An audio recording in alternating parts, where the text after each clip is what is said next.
So we've mentioned that DNA has a deoxyribose sugar, a phosphate group, and it has nitrogen bases as well. So the nitrogen bases are in the middle here.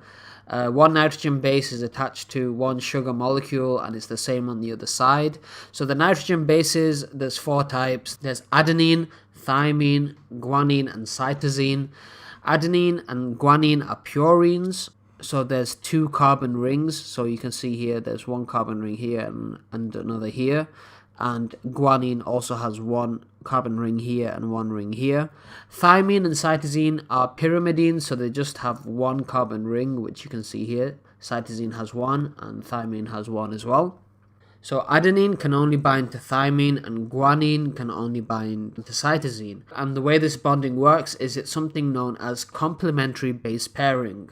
So these nitrogen bases, they can only bind to certain other nitrogen bases. So that's why you have adenine and thymine only binding together and guanine and cytosine only binding together.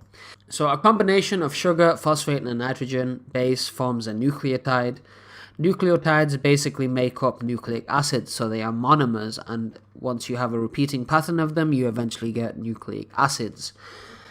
So lastly, like I mentioned, we have this complementary base pairing. So if you can see here, we have an example where we have this strand of DNA. So I want you to imagine that T is thymine, A is adenine, C is cytosine, and G is guanine.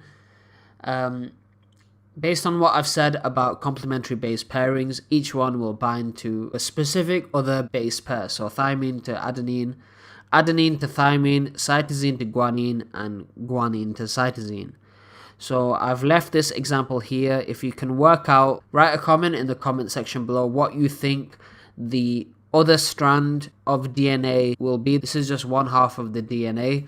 Remember, DNA consists of 2 strands, and in the middle they're bound by these nitrogen base pairs, but the bonding only occurs with the complementary base pairing. So that's the only way that they can stick together.